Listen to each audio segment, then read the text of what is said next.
BNP নেতা ইশরাক হোসেনকে mayor হিসেবে গেজেট প্রকাশ করার পরও শপথ না করানোর প্রতিবাদে তৃতীয় দিনের মতো বিক্ষোভ কর্মসূচি পালন করছে ঢাকা দক্ষিণ সিটি কর্পোরেশনের সাধারণ মানুষ।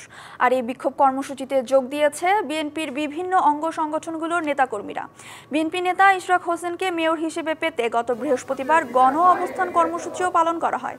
এর ধারাবাহিকতায় শনিবার সচিবালয় অভিমুখে বিক্ষোভ মিছিলের ঘোষণা দেয় দক্ষিণ সিটির নাগরিকবৃন্দ।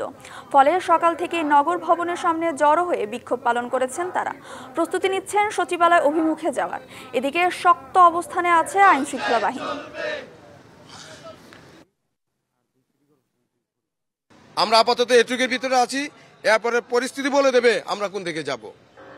জনাব ইশরাক হোসেনের জন্য এই সর্বস্তরের জনগণ ঢাকা দক্ষিণবাসী যে কোনো আন্দোলন সংগ্রামে নেওয়ার জন্য প্রস্তুত।